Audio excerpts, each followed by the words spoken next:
اللهم صل على سيدنا محمد وعلى آل سيدنا محمد. أعوذ بالله من الشيطان الرجيم. بسم الله الرحمن الرحيم. الحمد لله رب العالمين، والصلاة والسلام على سيد المرسلين وعلى آله وصحبه أجمعين. رب اشرح لي صدري ويسر لي أمري واحلل عقدة من لساني يفقه قولي. سبحانك لا علم لنا إلا ما علمتنا إنك أنت العليم الحكيم. ولا حول ولا قوة إلا بالله العلي العظيم. Kitab Hidayatus Sibyan, muka surat 17. Muka surat 17.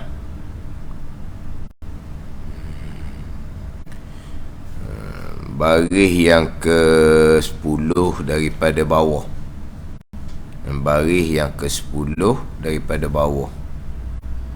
Tengah sikit ayat tu, berhenti di tengah minggu lepas. Baris ke-10 daripada bawah. Qala al-muallifu rahimahullahu ta'ala wa nafa'ana bi'ulumihi amin. Dan mendirikan ia seseorang akan mukanya muka seseorang, dan dua tapak kakinya, dua tapak kaki seseorang kepada qiblah. Maka memperbuatlah ia seseorang dengan rokoknya dan sujudnya, memperbuat kadar kuasanya. Dan mendiri ia seseorang akan mukanya dan dua tapak kakinya berhadap ke kiblah. Ini sembahyang bertelentang atas belakang. Apabila lemah daripada mengiring atas lambung, apabila lemah daripada mengiring atas lambung, maka sembahyang bertelentang atas belakang. Berdiri lemah, sembahyang duduk, kemudian lemah sembahyang mengiring. Apabila lemah daripada mengiring, maka sembahyang bertelentang atas belakang.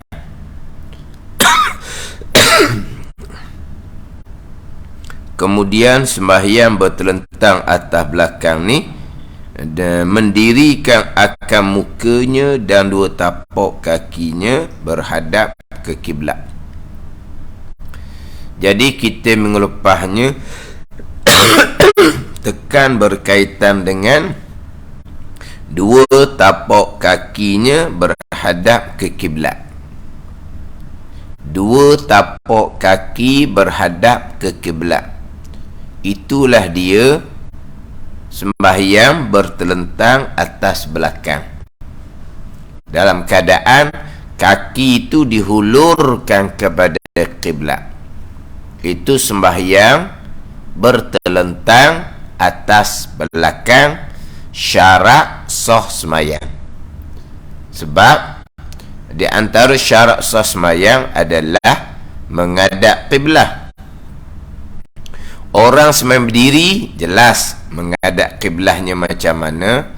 Orang sembahyang duduk, jelas menghadap kiblahnya macam mana. Orang yang sembahyang mengiring pun jelas menghadap kiblahnya macam mana. Orang sembahyang mengiring, sembahyang mengiring macam mayat dalam kubur tu kan, jelas dada dan muka menghadap ke kiblah. Macam mana menghadap kiblah sembahyang bertelentang atas belakang? Mengiring, menghadap kiblah dengan bahawa dada dan muka ke kiblat, itu jelas sembahyang mengiring menghadap kiblah. Macam mana sembahyang melentang menghadap kiblah? Sembahyang melentang menghadap kiblah ini dengan bahawa dua tapak kakinya mendirikan akan mukanya dan dua tapak kakinya berhadap ke kiblat. Kaki dihulurkan ke kiblat. Itu dia semayang bertelentang atas belakang menghadap kiblat. Kita bicara melepas ni.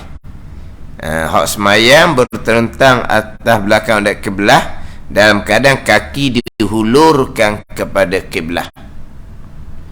Kepala ke sebelah matahari naik, kaki ke sebelah matahari jatuh, kaki dihulurkan ke kiblat, kepala dihalakan kepada arah matahari naik.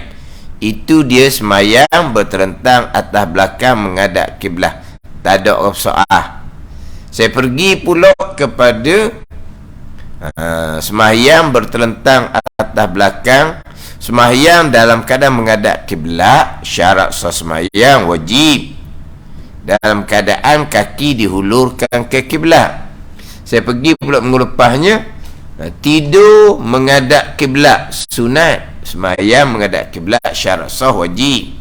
Saya pergi kepada tidur, kita tidur malam sunat menghadap kiblat. Kalau kita tidur mengiring, menghadap kiblatnya macam mana sunat ni? Sebagaimana meletak mengiring mayat dalam kubur. Macam mana orang yang tidur melentang atas belakang? Sunat menghadap kiblat. Macam mana bertentang atas belakang menghadap kiblat? Tiba-tiba tukar, kepala ke kiblat, kaki ke matahari naik. Tu tukar orang panggil. Jadi sebagaimana sembahyang bertentang menghadap kiblat, kaki dihulurkan ke kiblat. Tidur malam disunatkan menghadap kiblat. Kalau tidur melentang, kaki dihulurkan kepada kiblat. Itu dia kaifiah cara menghadap kiblat yang disunatkan. Orang tidur malam menghadap kiblat ni dua cara. Satu mengiring sebagaimana makna kubur. Ada orang tidur melentang, maka tidur melentang menghadap kiblat tu sunat. Kita tidur berapa jam satu malam, boleh pahala sunat sentiasa tu. Macam mana tidur malam bertelentang atas belakang dalam keadaan menghadap kiblat, kakilah dihulurkan ke kiblat, kepala hala ke matahari naik. Adapun kalau kaki dihulurkan ke hala matahari naik, kepala dihalakan ke kiblat, itu dia tak panggil menghadap kiblat. Itu dipanggil membelakangkan kiblat. Rugilah tinggal perkara sunat. Tapi saya biasa ni bukan sungguh ni, ada orang faham sungguh. Saya kata Jepung lah aja supaya kaki dihulurkan ke Jepung supaya menghadap ke Jepung tidur malam. Tak ada, tu saya reka je. Hanya kaya sungguh. Ada Jepung aja gitu ustaz. Allah lah, salah saya pula jadinya. Aduh. Sebab ceritanya orang tua-tua dulu, dia tidur malam kena kepala ke kiblat, kaki ke matahari naik. Jadi kalau kepala ke kiblat, matahari kepada matahari naik, kaki kepada matahari naik, itu bukan menghadap kiblat, itu menghadap Jepung. Berkali askar Jepung aja orang kali, tu gurau je, jangan ambil seria. Jangan ambil seria. Masalah saya sebut gitu lah. Mata Jepung aja gitu. Ada payah sungguh. Tak tahu, bukan Jepung aja. Tu salah faham orang tua. Orang tua tidur belunjuk ke kiblat. Tak boleh, salah kamu tu. Tidur kamu belunjuk ke kiblat. Lepas tu tidur macam mana? Kepala ke kiblat. Itu bukan menghadap kiblat, itu membelakangkan kiblat. Rugi, dia tak ada perkara sunat. Pernah satu program besar di waktu Qiyamul Lail. Ada yang tidur sebelum Qiyamul Lail tidur penuh masjid. Tidur ni kebanyakannya melentang tapi mengiring. Melentang tapi kepala ke hulu hilir gitulah. Sepatutnya kalau duduk seumpama tu mengiring lah, baru menghadap kiblat tau. Sekarang dia tidur melentang tapi dalam keadaan kepala ke utara, kaki ke selatan. Jadi dia apa itu? dia sekarang ni kiblatnya hala ke barat, timur matahari naik, barat matahari jatuh. Kiblat kita barat tau. Jadi satu laginya utara dan selatan. Saya tengok masa di masjid tu ramai tidur gitu. Ramai tidur kepala ke utara ataupun selatan gitulah. Tapi dia tidur melentang, bukan tidur mengiring.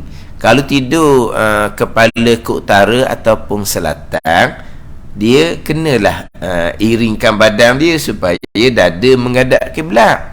Dah dia tidur melentang. Lepas tu sebahagian besar laginya kepala ke barat. Kepala ke barat, membelakangkan kiblat. Tadi kepala ke utara ataupun selatan, tetapi dia tidak mengiring, dia melentang, pun tidak menghadap kiblat. Macam mayat dalam kubur, boleh tak kita letak kepala ke utara selatan tapi tidak diiringkan? Salah, memang kena menghadap kiblat. Memang mayat kita boleh mengiring. Sekarang ni tidur malam, dia kepala ke utara ataupun selatan, tapi dia tidak iringkan badan dia, dia melentang. Sebahagiannya kok macam auto aja tu lah, kepala ke kiblat, dia membelakangkan kiblat. Saya lalu tengok ada 2-3 orang je hok kaki ke kiblat. 2-3 orang tu, 2 orang tu ustaz, seorang lagi tu saya tak perasan. Tapi 2-3 orang je lah.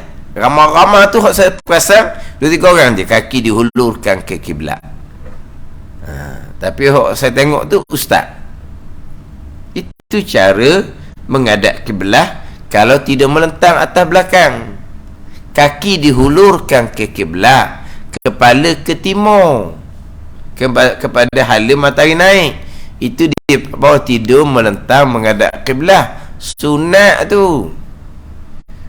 Berpuluh-puluh tahun tidur melentang, tiba-tiba kepala ke kiblat, kaki kepada sebelah matahari naik. Itu membelakangkan kiblat, rugi sangatlah.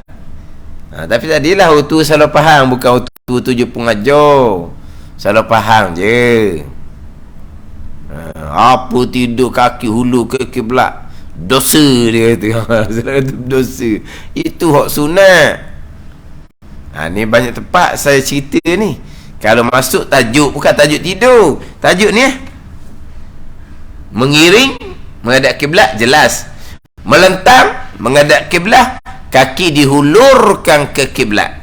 Itu melentang atas belakang. Ini semayang. Kalau semayang pun begitu menghadap kiblat. Kalau semayang menghadap Allah pun kaki dihulurkan ke kiblat, sama telah tidur malam melentang menghadap kiblat.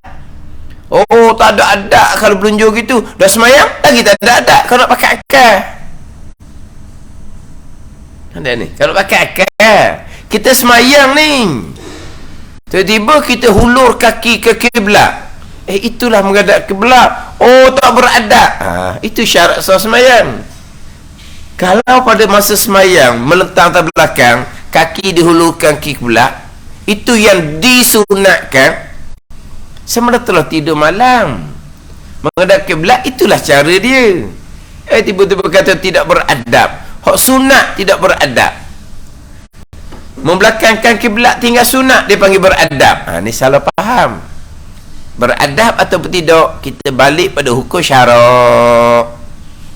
Beradab ataupun tidak, kita balik pada hukum syarak, bukan kepada tradisi. Ada orang Allah beradab sungguh dia dengan orang tua-tua, beradab sungguh dia dengan anak beranak, bersopan santun. Itu macam mana cara beradab dengan anak beranak ni? Habis anak beranak dia bersalam belaka, sepupu ke, pak sepupu ke, habis dia bersalam. Beradabnya lah, bersopan santun.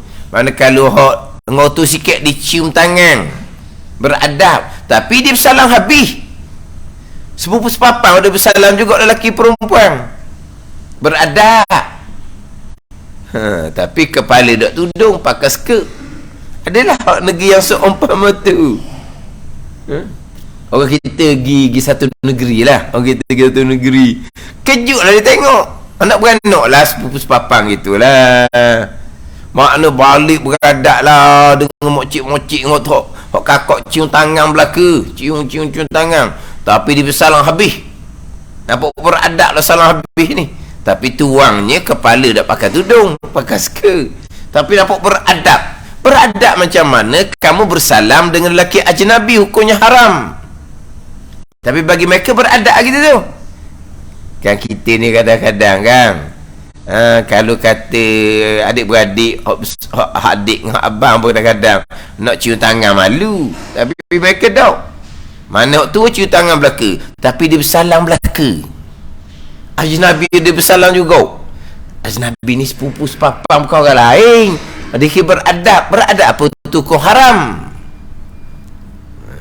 Tapi bagi dia beradab tu. Jadi kita nak beradab ni, kita tidur malam menghadap kiblah. Itu tidur yang beradab. Macam mana menghadap kiblah? Kita cerita ni khas mayang. Terlentang atas belakang, menghadap kiblahnya macam mana? Kaki dihulurkan kepada kiblah. Gimana? Ni biasa saya sentuh bab tidur. Siapa tajuk ni?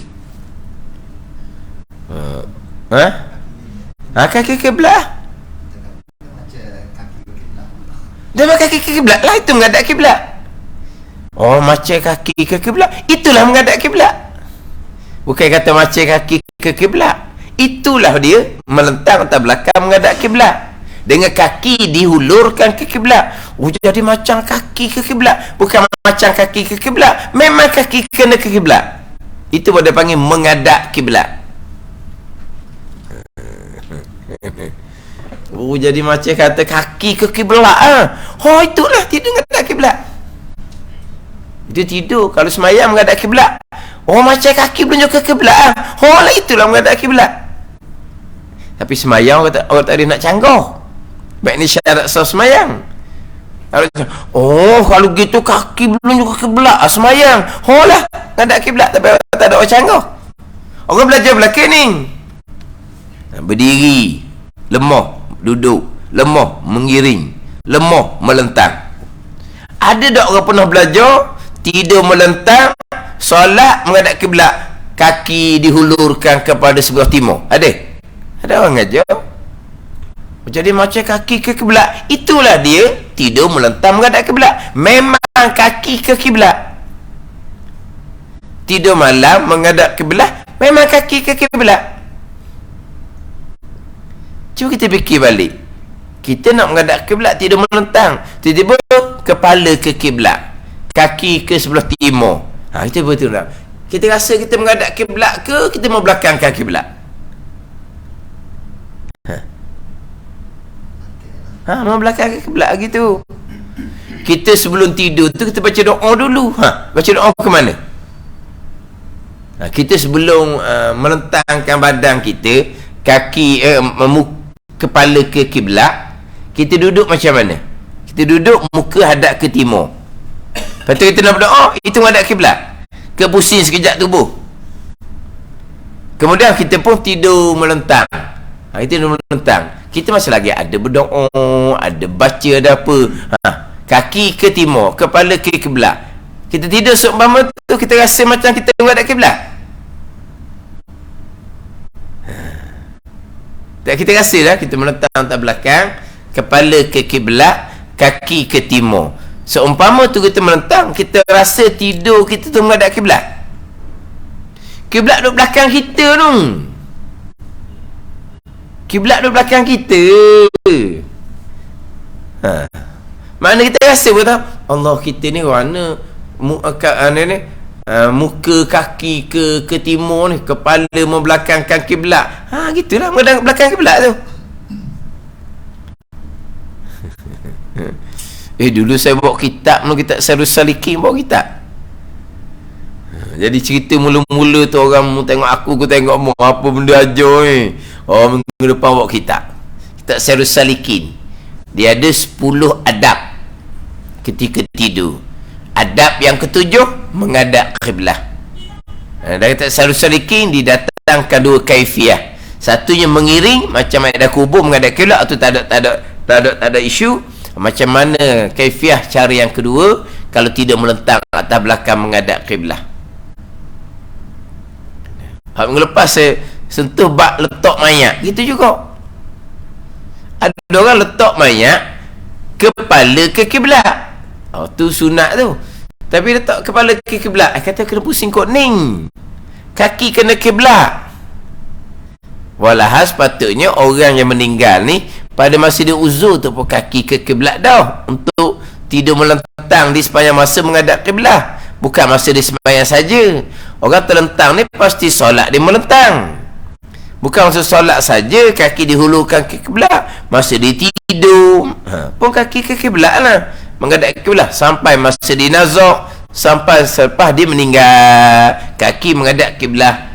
Itu letak menghadap kiblat yang disunatkan. Orang kena bawa kitab tidak jadi muskil. Orang ni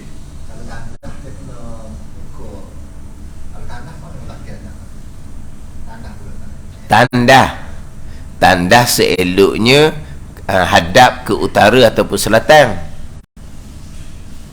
Sebab tandah ni kita letak macam mana pun, sama ada hadap ke barat ataupun hadap ke timur, sama ada hadap ke barat, sama ada hadap ke timur, kita tak lepas daripada menghadap kiblat. Sebab kita ada dua, satunya buang kecil, satunya buang besar. Ke mana pun akan ada satu menghadap kiblat. Tak ada ni, akan ada satu menghadap kiblat. Kalau kita hadap ke timur, masa buang kecil tidak menghadap kiblat, masa buang besar dia panggil menghadap kiblat. Kalau kita hadap ke kiblat, masa buang kecil menghadap kiblat, masa besar ialah membelakangkan kiblat. Jadi tandah ni kena hadap utara ataupun selatan. Sebab kalau kita letak dalam keadaan sama ada hadap ke timur barat, sama je. Sebab kita ada dua qada hajah ni. Satunya ke depan buang kecil, satunya ke belakang buang besar. Walaupun jumhur mazhab, termasuk mazhab Syafi'i kita, apabila tempat disediakan untuk qada hajah, tak apa dah, walaupun membelakang atau menghadap atau membelakangkan kiblat. Tapi mazhab Hanafi tak boleh, walaupun tempat disediakan untuk qada hajah, tak boleh menghadap dan membelakangkan kiblat, hukumnya haram. Itu mazhab Hanafi lah, bukan mazhab kita. Mazhab Syafi'i kita ni ada kata makruh, ada kata khilaful aula, dua pandangan di situ. Ini kalau hak haram betul benarnya menghadap dan membelakangkan kiblat ni adalah ketika sembahyang tengah padang ataupun tengah patah, tak ada hadangan. Adapun kalau macam tandas memang disediakan untuk qada hajah. Bila disediakan untuk qada hajah, menghadap membelakangkan kiblat, pandangan mazhab Syafi'i tidak haram dah. Hak haramnya di padang ataupun di pantai yang tak ada hadangan di hadapan. Tapi sekarang ni memang tempat dikentuk qada hajah. Kalau tandas tu menghadap belakang kiblat tak haram. Tapi mazhab Hanafi tak boleh, walaupun tempat yang disediakan untuk qada hajah sekalipun, walaupun ada hadangan di hadapan, nanti diharamkan menghadap atau membelakangkan kiblat. Sebab tu buat tandas ni seeloknya utara selatan. Tapi dah kita siap belaka dah rumah, barulah mikir hadap ke mana. Gitulah jadinya. Tapi tak ada masalah lah, kita bermazhab Syafi'i. Sebab tandas ni memang disediakan untuk qada hajah, walaupun menghadap membelakangkan kiblat tak haram dah. Bukan di tengah padang, bukan di tengah patah, bukan. Ada ni.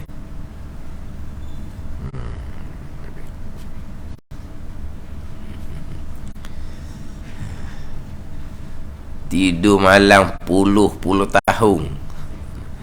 Tapi kalau kita duduk buat sungguh, melentang kepala ke kiblat, kaki ke timur, macam mana rasa? adakah aku ni menghadap kiblat ke seumpama ni? Tak. Menghadap kiblat, kaki dihulurkan ke kiblat. Baru dipanggil tidur melentang atas belakang menghadap kiblat. Ni kita bicara bab semayang, tapi samalah. Kita pun boleh fikir balik. Lah jauh, you sungguh ustaz baru terfikir. Selama ni kepala ke kiblat, ya sungguhlah kepala ke kiblat, kaki ke timur. Nak menghadap kiblat macam mana begitu? Sebab kiblat sebelah atas ke dah? Sebelah atas lah, sebelah kepala. Sebelah atas kita tu. Nak menghadap kiblat macam mana gitu? Dia pun tukar kata, baru ya sungguh kata dia. Baru-barulah betul menghadap kiblat straight, kita menghadap kiblat. Itu dia menghadap kiblat. Rasa macam tak ada adab. Tapi itu yang beradab. Beradabnya menghadap kiblat, bukan beradabnya dengan membelakangkan kiblat. Kita rasa macam tak beradab bila kaki dihulurkan ke kiblat. Tapi kalau kita buat sungguh kepala ke kiblat, kita rasa berfikir, adakah aku ni menghadap kiblat dengan kepala ke kiblat? Tak panggil menghadap kiblat. Bila kaki dihulurkan kiblat, tak sedar kaki hulur kiblat. Itu dia menghadap kiblat yang disunatkan. Tak sedap sebab kita dididik daripada budak gitu. Kita orang tua marah. Tidur mesti kepala ke kiblat. Jadi terdidik gitu. Jadi rasa tak sedap Kalau itu yang beradab, yang disunatkan.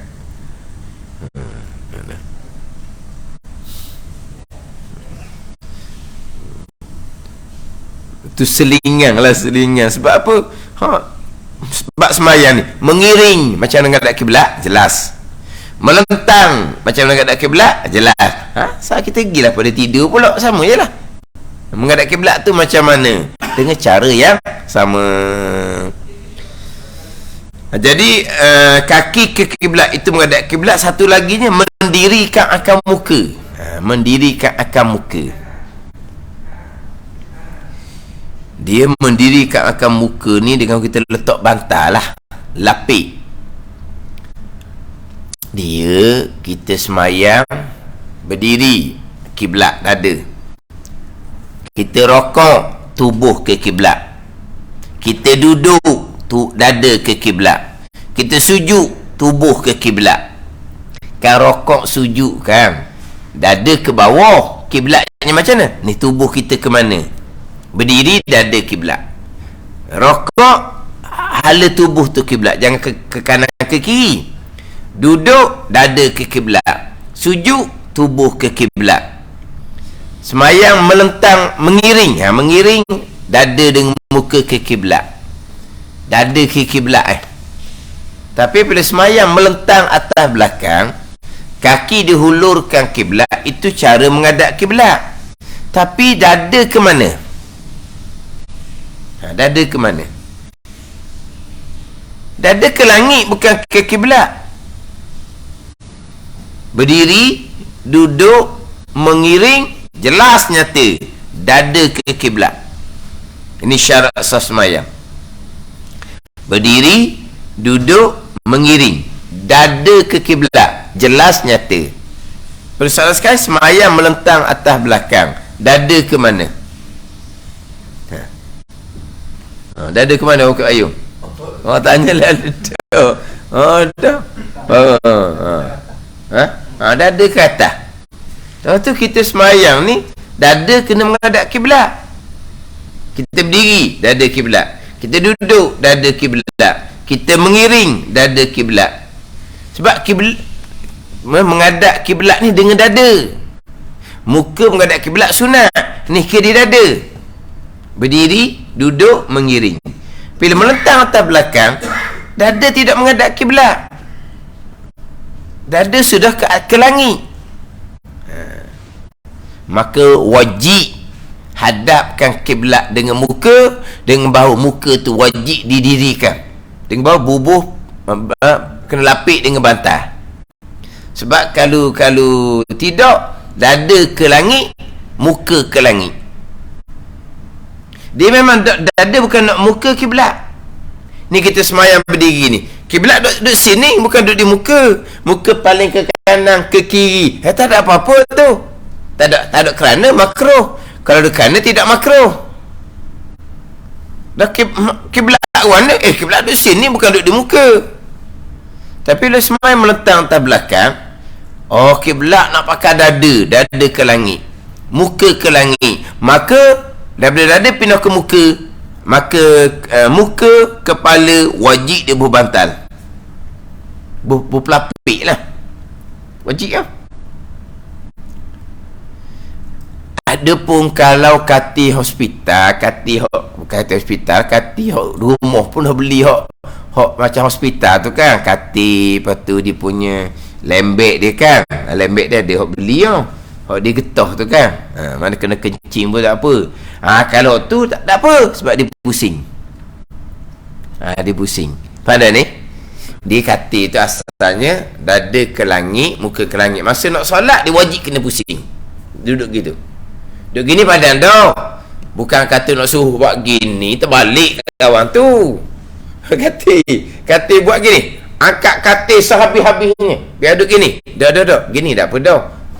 Macam tadi, macam kalau katil kayu tak boleh nak angkat, maka berbantal.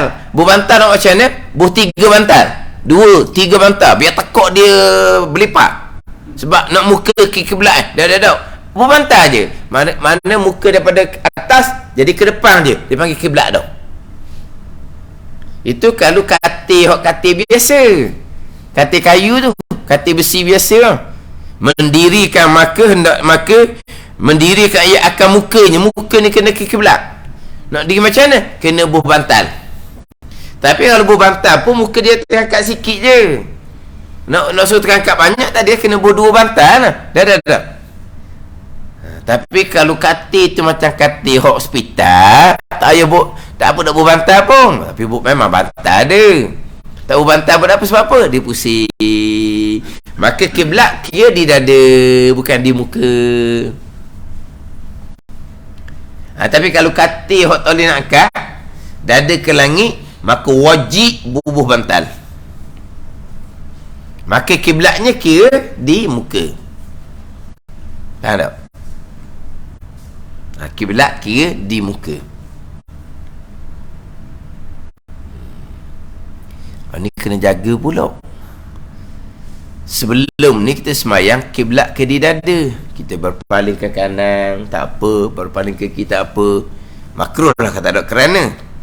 Masa beri salam kita sunat berpaling ke kanan, sunat hay'ah, berpaling ke kiri sunat hay'ah, tak apa, sebab kiblat letak duduk di dada.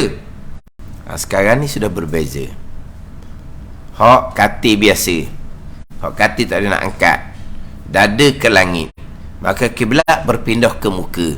Maka muka sama sekali tidak berpaling ke kanan ke kiri, walaupun ketika memberi salam.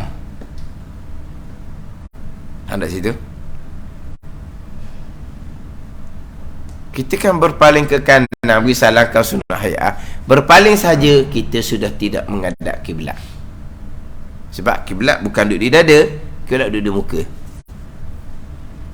Adapun kalau katil tu dia boleh pusing, dia angkat sikit kiblat ke di dada, macam biasalah. Mana kalau dia berpaling muka kanan kiri pun tak apa, sebab itu kiblat bukan duduk di situ, kiblat duduk di dada. Tapi kalau dia pakai katil melentang gitu, kiblat ke di muka sebab berbantal, maka muka tak boleh berpaling ke kanan, tak boleh berpaling ke kiri, walaupun ketika memberi salam. Yang tadi tu, selama ni kita beri salam berpaling muka, kiblat duduk sini, bukan kiblat duduk di muka. Jadi bila tidur melentang atas belakang, katil tak boleh nak angkat, katil papan biasa, dada ke langit, muka ke langit, maka kiblat berpindah ke muka. Maka wajib berbantal supaya muka tu terangkat sedikit. Kan?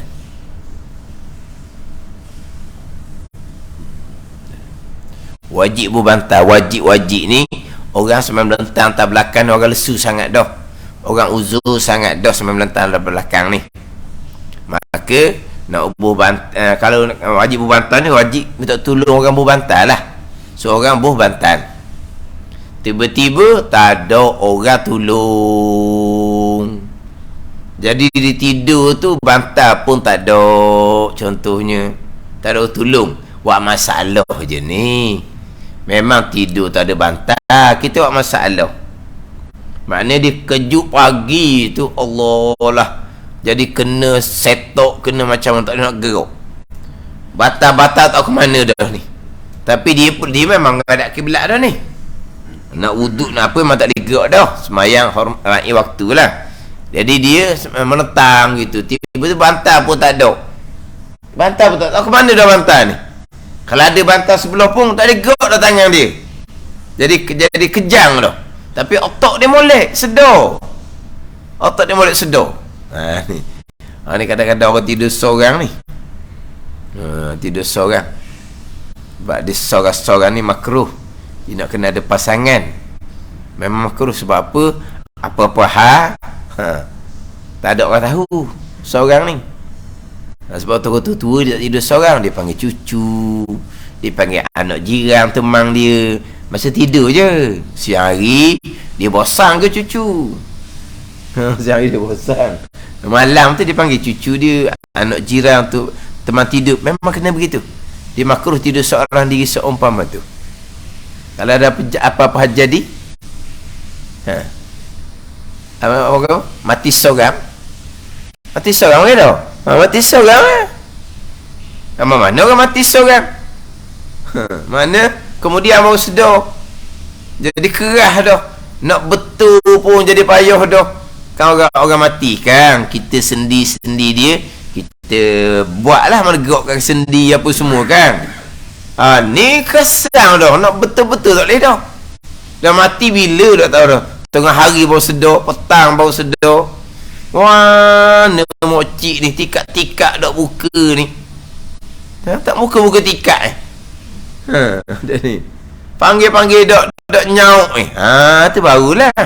Buku itu tengok kerasang dah. Nak betul balik dia punya sendi-sendi tu payah kan. Dia tidur seorang diri. Waktu belum lagi kena tekuk bantal oleh orang. Orang nak curi kok. Orang tekuk bantal muka dia. Jadi dia ada seorang. Jadi seorang ni dia kejang, tak ada gerak, tak ada apa ni. Bantal dia belah atas tu tapi tak nak ambil contohnya. Maka dada ke langit, muka ke langit, kiblat kira ditapak kaki. Situ. Maka kalau seumpama tu muka boleh berpaling ke kanan, boleh berpaling kiri, sebab kiblat bukan duduk di muka, kiblat duduk di tapak kaki.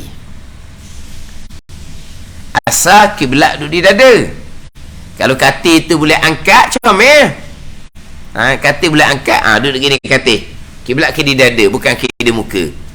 Tapi kalau katil tu katil kayu, tak boleh nak angkat, dada ke langit, kiblat ke di muka, wajib berbantal. Muka sama sekali tidak boleh paling ke kanan ke kiri, walaupun ketika memberi salam. Tiba-tiba bantal tak ada utulung dia, maka dada ke langit, muka ke langit, kiblat berpindah ke kaki, ke tapak kaki. Kiblat berpindah ke tapak kaki, maka muka boleh berpaling ke kanan ke kiri. Sebab kiblat duduk di muka, kiblat duduk di tapak kaki. Dada, muka ke kaki. Itu kiblat.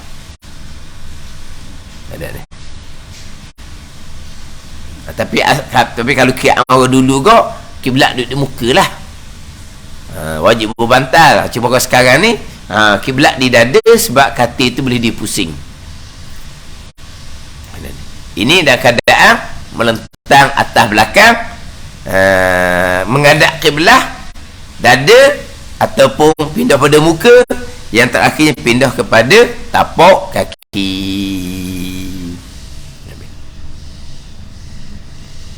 Itu bicara bab keadaan semai melentang atas belakang. Rokok sujud macam mana pula? Maka memperbuatlah ia seseorang dengan rokoknya dan sujudnya qada kuasanya. Ghalib tak lewat apa dah. Kodok kuasa ni dia semain melentang atas belakang. Kalau dia kuasa, rokok kena bangun kepada duduk, lepas tu tunduk rokok dalam keadaan semain duduk. Kalau boleh buat. Tapi kita bermadzhab Syafi'i melentang atas belakang ni selepas daripada lemah daripada mengiring. Orang lemah daripada mengiring ni orang yang sudah sangat letih, sangat lesu. Hak ni biasa orang melentang atas belakang ni, apa-apa pun orang buat belakang dah. Nak bangun pada duduk, untuk rokok dalam duduk, untuk sujud macam biasa atas lantai, tak ada harapan. Hak Khalid dia lah, tak ada harapan. Tapi kalau boleh wajib buat, wajiblah bangun kepada duduk, untuk rokok dan sujud macam biasa. Sekadar kuasa, dia kata ni, sekadar kuasa. Dan jika tiada kuasa memperbuatkan dengan rokok dan sujud ni, maka mengisyaratkan ia bagi keduanya, bagi rokok dan sujud dengan kepala. Hak ni lah hak banyak. Hak ni lah kepala lah, dengan kepala. Dia sebenarnya melentang atas belakang. Untuk rokok, untuk sujud, dia bangun kepada duduk. Untuk rokok dalam duduk, untuk sujud macam biasa, sekadar kuasa. Maka dan jika lemah nak bangun gitu, maka mengisyaratkan ia seseorang bagi keduanya, bagi rokok tersebut dengan kepalanya.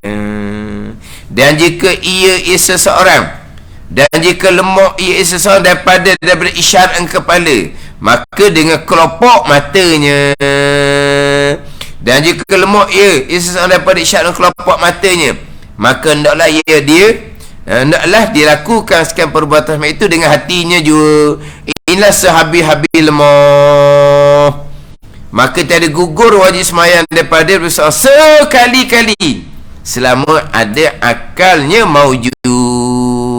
Ni kita baca ayat kita.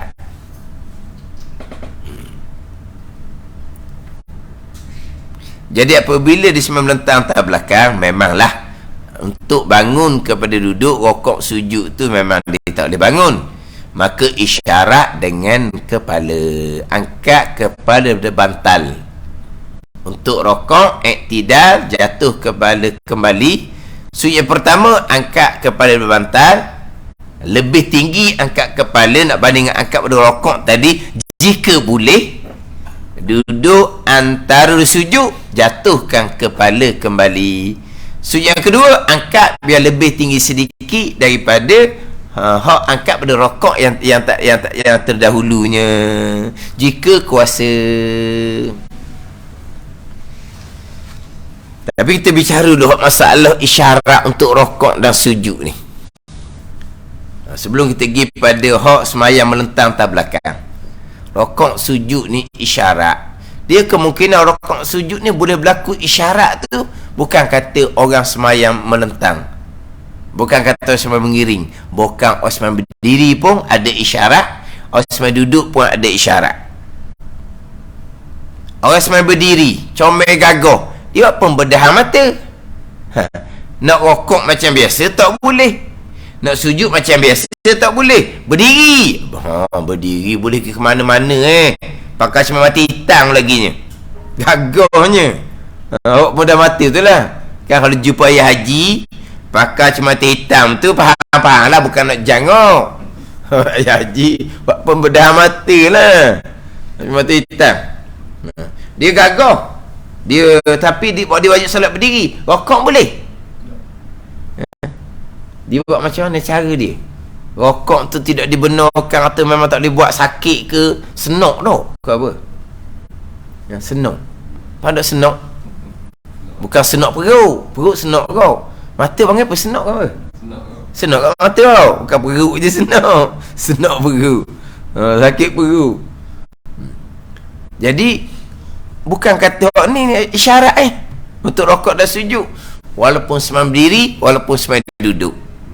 Bila tak mampu rokok macam biasa, sujud macam biasa, maka untuk rokok dan sujud isyarat. Isyarat dengan yang pertama, isyarat dengan tubuh, bukan dengan kepala. Yang pertama, isyarat dengan tubuh, bukan isyarat dengan kepala. Kemudian barulah isyarat dengan kepala, kemudian barulah isyarat dengan mata, kemudian barulah memperlakukan rukuk sujud dengan hati. Ada ni. Dia dengan tubuh dahulu. Manakala dia pembedahan mata, bukan atas kepala. Dah. Dia boleh tunduk macam mana? Gini. Tubuh boleh buat tak? Boleh buat. Buat apa tu? Boleh buat bukan kepala. Orang isyarat kepala ni tulang belakang dia. Tulang belakang buat pembedahan kedok kilau macam mana, tulang belakang dia mati. Kena Tapi dia tak ada seming tubuh tau. Ada buat seming tubuh. Masuk seming. Tubuh tak ada gerak. Pakai sarang untuk jaga tulang belakang. Jadi mana belakang dia takwi tunduk lah. Biasanya selepas buat pembedahan dia pakai. Mana takwi tunduk ke hadapan, mana suruh tegak lah. Jadi kalaulah tubuh seumpama tu, barulah dia rokok sujud dengan isyarat kepala, bukan kepala terus ni. Lepas tu saya nak bicara isyarat ni dahulu. Isyarat dengan tubuh untuk rokok dan sujud sekuasa-kuasa. Bila kata tubuh buat pembedahan tulang belakang, ada kerana-kerana yang lain, memang tubuh dia kerah, tak boleh apa. Barulah dengan kepala. Rokok ataupun isyarat pada sujud dengan kepala. Tapi bukan kata isyarat pada rokok dan sujud terus kepada kepala, bukan. Isyarat dengan tubuh. Tubuh tidak boleh tunduk ke hadapan, barulah berpindah kepada kepala. Kepala tak boleh tunduk ke hadapan, maka kalau isyarat dengan mata. Dia kena susung gitu. Dia ni kena wajib jaga belakang ni. Dia ada susunan dia. Dia ada susunan dia. Orang ni wajib kena jaga belakang ni. Walaupun sini sebut kepala, sebab ni sebab meletak atas belakang ni memang dengan kepala, nak angkat dengan tubuh macam mana. Tapi kalau tu takdir lah, meletak atas belakang pun boleh angkat tubuh. Kalau boleh, angkat kepala pun boleh tentu lagi. Tapi yang sebut kata isyarat untuk rukuk dan sujud, maka yang pertamanya isyarat dengan badan, dengan sekalian badan. Tunduk ke hadapan untuk rukuk dan sujud jikalau boleh. Tak boleh, barulah tunduk dengan kepala untuk rukuk dan sujud. Tak boleh juga barulah isyarat dengan pejam mata untuk rukuk, iktidal celak mata, sujud pejam mata, duduk antara sujud pejam buka mata balik, sujud yang kedua pejam mata. Barulah isyarat dengan mata untuk rukuk dan sujud ni. Kan orang semai berdiri, orang semai duduk, kan dia rukuk sujud dengan tubuh kan asal dia. Orang semai berdiri, semai duduk, rukuk sujud kan dengan tubuh tunduk ke hadapan, rukuk sujud. Bila lemah daripada isyarat dengan tubuh untuk rukuk macam biasa, tetap isyarat dengan tubuh juga. Tunduk untuk rukuk setakat boleh, tunduk tu sujud setakat boleh dengan tubuh. Bila tubuh tak boleh digerakkan, barulah isyarat dengan kepala. Kepala tak boleh digerakkan, barulah isyarat dengan mata. Dia kena susun gitu isyarat ni, bukan terus dengan kepala. Isyarat dengan kepala bukan hanya persoalan solat melentang atas belakang. Boleh berlaku ketika solat berdiri dan berlaku ketika solat duduk. Ada ni. Mungkinlah orang ada ni tulang belakang dia bermasalah. Lepas tu tengkok pula dia bubuh, apa dia panggil tu? Ni kerah duduk gini bukan kata nak tunduk, tekuk tengok ke atas ni. Tu macam mana tu? Boleh tunduk kepala? Tak boleh. Barulah dengan mata. Dengan belakang tak boleh. Dia ada dah, dia bubuh tu. Lepas tu tengkok pun gini pula. Untuk sebab dia ada pembedahan tengkok dia patuh ke apa ke. Macam mana tu? Barulah pindah kepada isyarat dengan mata. Jadi isyarat untuk rukuk dan sujud, yang pertama dengan tubuh, tak kuasa dengan kepala, tak kuasa dengan mata. Kemudian isyarat dengan tubuh dan kepala ni wajib dibezakan. Biar lebih isyarat pada sujud daripada rukuk jika kuasa. Jika kuasa belakang tu tak memaksa ni tak memaksa. Isyarat dengan tubuh, isyarat dengan kepala untuk rukuk dan sujud wajib kena lebihkan untuk sujud nak banding dengan rukuk. Wajib kena bezakan. Kena lebihkan untuk sujud jikalau kuasa. Kalau tak kuasa, sama pun tak apa. Kalau tak kuasa, sama pun tak apalah kalau tak kuasa untuk rokok dan sujud. Adapun isyarat dengan mata, tak ada perbezaan. Pejam mata untuk rokok rapat, pejam mata untuk sujud pun rapat, tak ada beza. Saya pernah tengok dalam TV, dia ajar isyarat dengan mata, rokok sujud kena bezakan. Buat mana rokok tu dia buat mata dia klik dia buat gitu. Jangan rapat dia jangan rapat. Dia buat payah lah nak buat. Biar dia tutup sikit. Dia gitu. Jangan rapat untuk sujud dia kata. Untuk rokok biar beza. Jadi rokok tu dia buat macam kenyik-kenyik, bukan buat kenyik-kenyik. Dia nak tutup sebelah separuh tu, payah nak buat. Nak buat macam mana? Kenapa dia kenyik. Kata kenapa dok tutup sebelah mata, sebelah lagi buka. Sujud pejam dua mata. Dia isyarat dengan mata, rokok sujud tak ada beza, pejam rapat. Tak ada beza. Yang wajib kena bezakan isyarat dengan tubuh dan isyarat dengan kepala jikalau kuasa. Adapun isyarat dengan mata, rokok pun pejam rapat, sujud pun pejam rapat, tak ada beza bila isyarat dengan mata. Jadi bab isyarat untuk rokok dan sujud ni bukan hanya membicarakan hak berkaitan dengan orang yang sembahyang melentang atas belakang. Jadi isyarat hak dengan kepala melentang belakang tak akan baca semula lah. Dan jika tiada kuasa dia rokok dan sujud sekadar kuasanya, maka mengisyaratkan ia bagi keduanya rokok dan sujud dengan kepalanya. Dan jika lemah ia daripada berisyarat dengan kepala, maka isyarat dengan kelopak matanya. Kewajipan semua tidak akan gugur selagi akal sedar. Wallahu a'lam. Bismillahirrahmanirrahim. Alhamdulillahirabbil alamin, wassalatu wassalamu ala sayyidil mursalin wa ala alihi wa sahbihi ajma'in.